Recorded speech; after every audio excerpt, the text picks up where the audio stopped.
I'm Wasteland Firebird, and we are at Bob's Big Boy in Burbank, California. I would normally start this video out where you're driving with me and I'm telling you where we're going, but today we were on an airplane and I wouldn't want to put you through that. The thing is, there are two different selves. There's the experiencing self and the remembering self. The experiencing self hates getting on an airplane, but the remembering self loves remembering what happens after you get off the airplane, and when you're all said and done, the memories are what you have left. So the experiencing self puts up with it, and the remembering self gets to remember Los Angeles. I'm at Bob's Big Boy in Burbank, one of the most famous car shows in the world.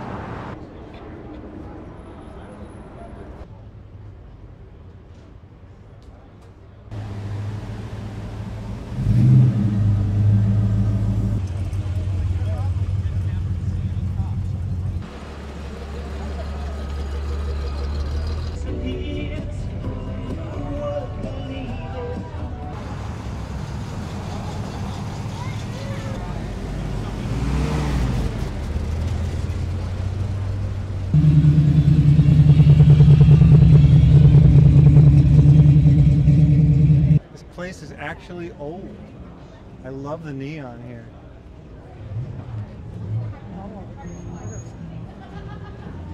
It's got the neon reflecting on the cars.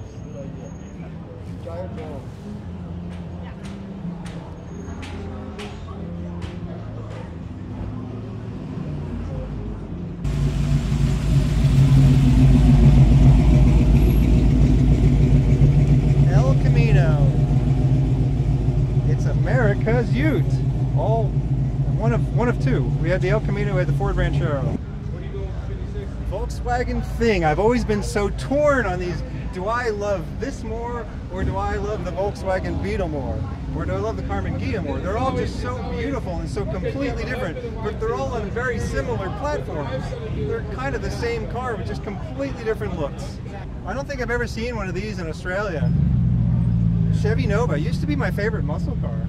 There was a Holden Nova, I know, but I don't think the Holden Nova was back in this day and age, and I don't think they look like this. The Holden Nova that I saw the other night was from the 80s.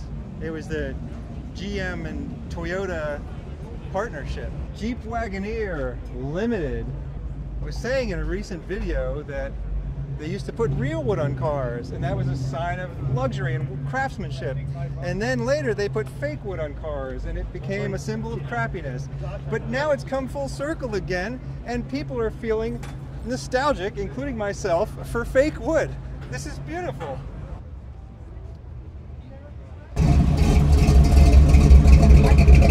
Ford F-100 pickup truck, a curb feeler. What this is supposed to do is tell you how close you are to the curb by scratching the curb. But usually when you see these things are very beautiful, shiny and chrome, and you wouldn't want them to scratch any curb. They become a decorative element in themselves. Ford Bronco. Now this is fun incarnate. I don't think I've seen any of these in Australia. I don't know if you guys are getting the new one, but you guys need Broncos. What's the Bronco way? You're driving and then you're bouncing all over the place and you're having a good time. And I guess you're trying to wave. It's like you're riding a bucking Bronco.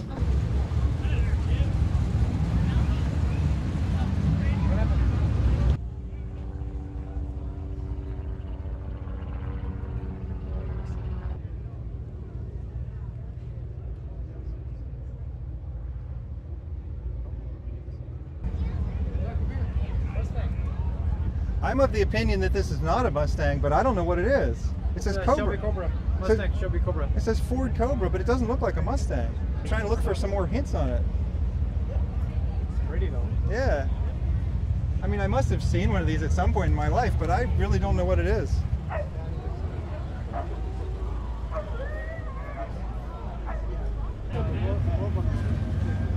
Corvette, Corvette, Corvette. Oh yeah, Corvette. Look, it's a Corvette.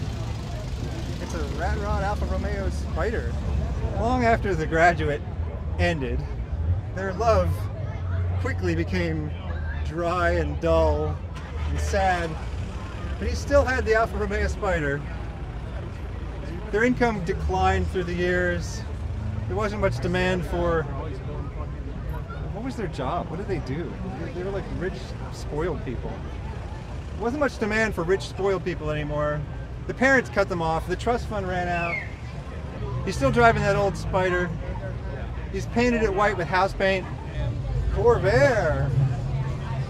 Ralph Nader said it was unsafe at any speed.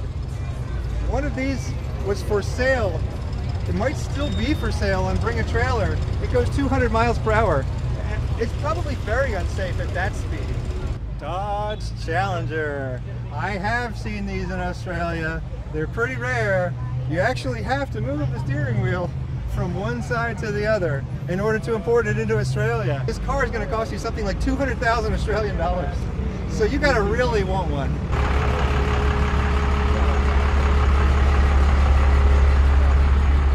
There are only two kinds of vehicles that are diesels in the US anymore.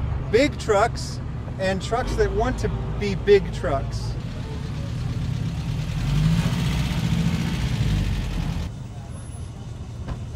I guess we should talk about it and then do the research and cut it out if it's wrong. One of the coolest things about old cars is they knew that two doors just has more soul. Didn't matter if the car was 20 feet long. Two doors.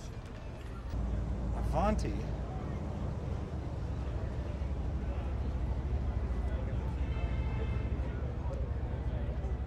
These are such a weird, cool looking car. I think it might be a Studebaker? Pinto station wagon. I remember these from my childhood. It was a big deal about how they tend to explode when someone rear ends them. And so they pretty much all vanished off the road. And so to still see one today actually becomes something very special. Chrysler 300. These cars are often, by many people, seen as pretty boring cars. That's because the lower spec models are very common in the United States. And then we did have an SRT Chrysler 300, but it's kind of rare and special, and it's definitely a sleeper. You wouldn't expect that it has the same motor as the Challenger and the Charger underneath. It's built on the same platform. In Australia, when you see a Chrysler 300, you get excited because it's almost always the SRT. It's exactly the opposite first impression when you see a Chrysler 300 coming in the United States versus Australia. Mitsubishi Eclipse. It would be strange if the United States had a Mitsubishi that Australia doesn't have, but I don't think I've ever seen one of these in Australia. Dodge Charger Scat Pack. The Chargers started out ugly, and they got better and better looking with time. I hate to say that because usually the first iteration of a car is the most beautiful, and then they feel like they have to change it and they have to ruin it. But I didn't like the Charger initially. I like the Charger now. Mustang, Mustang. Oh wait, there's a Mustang. Hey guys, look, a Mustang. Mustang. There's a Mustang. You guys see that? The joke now. You get the joke? And you got me saying I'm doing the joke? And then you got me saying I'm doing the joke. You got me saying I'm doing the joke? The 50s. Some say it's a better time. Some people get angry when you say it's a better time. Can we just admit that some things were better? Maybe some things weren't better, but some things were better. Look at this.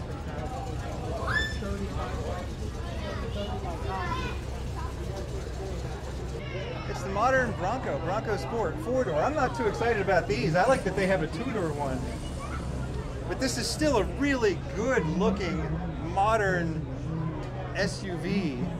And the funny thing is, when I look at it, I think it's kind of small. But no, it's not small at all. It's massive compared to like the old Bronco right over there, you know? This is massive, but it's smaller than a lot of the things that we sell in the United States today.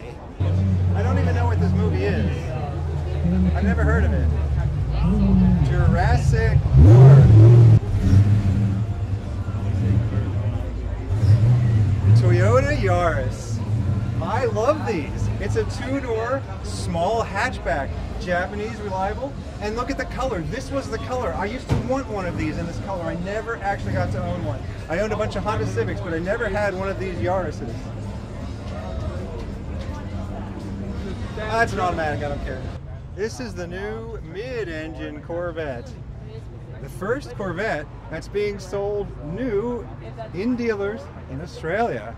I don't even know what dealers they're going to sell it at though. It's not a Holden, they don't have Chevy dealers.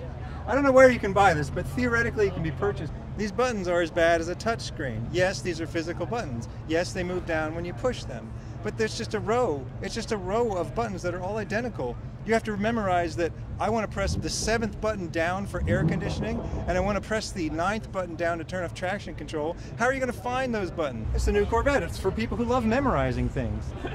Alas, it appears the big neon sign is not currently working, but we got a little bit of neon on the outside here. Save the sign, everyone. Donate to SaveBob'sBigBoySign.com. That website doesn't exist yet, but it should. I'm getting hungry. Now, some of you might be wondering, is there a difference between Australian food and American food? Not really.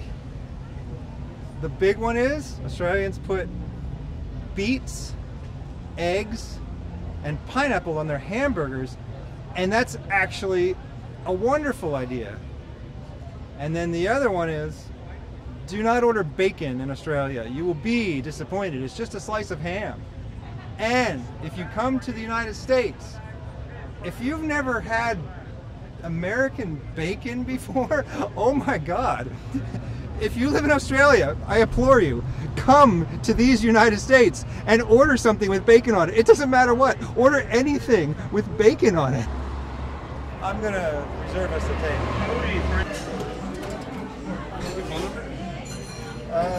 Don't have a phone. They said that we can only hear the food if we're sitting right here, but the cars are over there. So, Mad Skilly, one of us needs to take one for the team and sit down, wait to get a table. If you'd like to go wander the parking lot and comment on the cars, you can do that. This is what my videos would look like if I didn't have anybody to do camera work for me.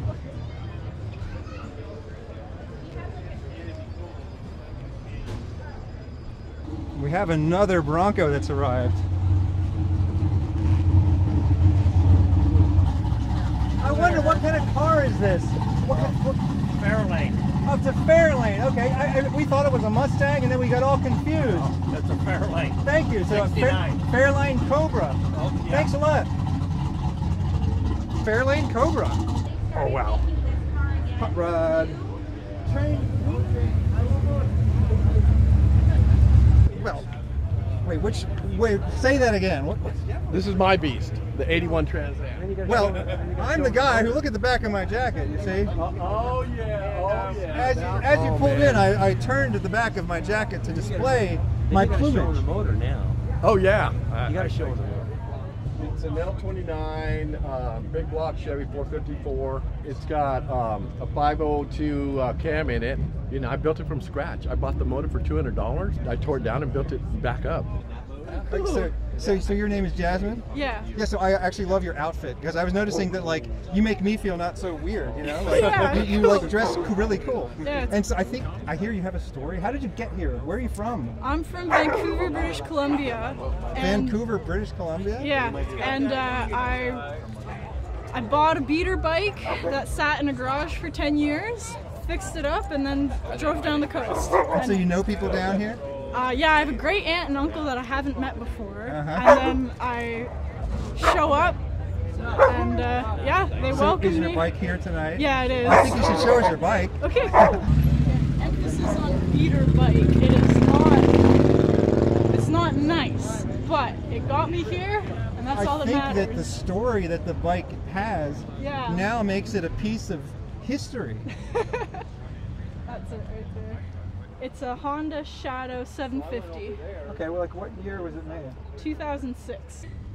So you built this up from, like, how was it running when you got it? What did it look like when you got it? Well, it looked pretty much the same, except it just didn't run. It didn't run, and you No. fixed that problem. Yeah, had to redo the carbs. The tank was all rusted out, so we had the tank sent out to get, redone inside.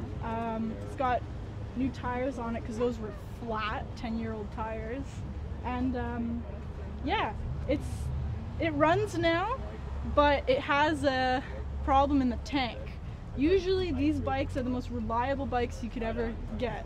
They will never let you down, except for this one, because something in the vent line is screwy, so it'll shut down while I'm riding because it's not getting fuel. Okay. So my solution so far has been ride with a key in the ignition and a key in the gas cap.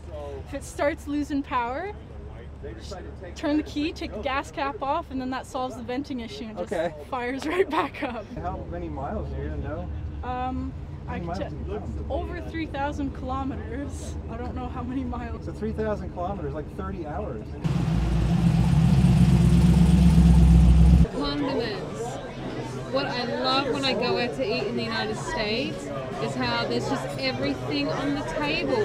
I have sugar, I have salt, I have pepper, I have all kinds of sweeteners, I have my jams and other spreads, I've got my tomato sauce, I have my maple syrup, and what's that I've got there? I've got some seasoning salt. I love that. They're so stingy in Australia most of the time. I love that I have everything I want here and I don't have to ask for it. Another thing that I love in the United States is free refills on your sodas or soft drink. Australia, I would like to introduce you to something we call bacon. It's magical, isn't it? I bet you've never seen anything like this. I haven't seen anything like this in quite a long time. Look at these beautiful signs. They say push. It has been pushed again and again and again through the decades. This sign has been up probably since the 50s or something. It's so simple and so obvious that you just push. Okay, I'm sorry, you push. There was a real human moment there. The sign is on. The sign is on, everybody. We saved the sign, guys. You did it. You donated to SaveBobsBigBoySign.com, and it's back. I don't even know how you did it. The video isn't even up yet, and you did it. You saved the sign. Bob's Big Boy original hamburgers. Every inch is chrome and engraved chrome, and it doesn't matter if it's on the top or the bottom. It's chrome. The amount of craftsmanship and workmanship that goes into these is amazing. You look underneath of it and every single part of these will be chromed, and you open up the hood and every bit of the engine is chromed, but not just chromed, it's also there's all these patterns, and I don't even understand how they put the patterns into the chrome. It's low and or high rider culture, depending on how you adjust your hydraulics. And here you can see the hydraulic system, which raises and lowers the vehicle. Extra ground clearance for when you want to take it off-road. Welcome to Los Angeles. This is the first generation Firebird. They didn't start putting the bird on the hood until 1973. And you could still option it without the bird, and the lower spec models didn't have the bird. But the thing is, for me, it's all about the bird. I do love these little birds too, but it's not quite the same as having the one that covers the whole hood. They didn't start putting the big bird on until 1973. And then they started putting catalytic converters on cars in 1975. So we only had 2 years, 1973 and 1974, when you could get a giant bird on the hood and you could get a really fast car. But what I love about GM is they kept trying. They said, okay, fine, we're going to have to put catalytic converters on the cars. It's going to slow them down a little bit, but we still want to make them look awesome. So we're going to put these giant birds on the hood. And if you think about it, in 1975, a Firebird was one of the fastest cars you could buy in that year. Sure, maybe a couple years earlier there had been faster Firebirds, but it was still one of the fastest cars, one of the fastest new cars you could buy. Have you heard? Have you heard? The bird is the word.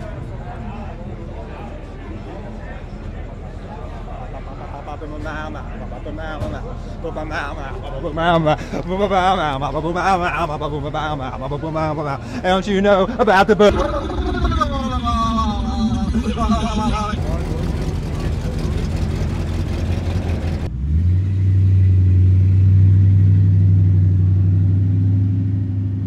Well, I didn't expect to see one of these. Nissan PAL. You had to import these from Japan. These were made in the 90s, I think. They had a retro look to them. It looks like they're older. Look at the wheels. I don't know if those were stock or not. What's with the wheels? Do they come on this? Yeah, there's an option for it. Yeah, straight JDM.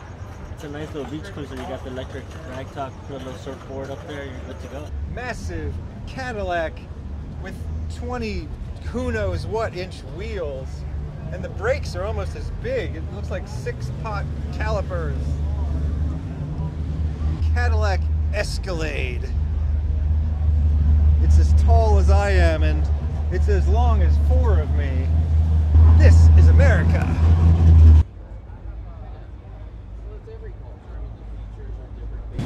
Ford Mustang. Hey guys, it's a Mustang. Fox body. This has been Bob's Big Boy Friday Night Car Show in Burbank, California. I'm Wasteland Firebird. Thank you for inviting me into your home or onto your portable device. Have a good night.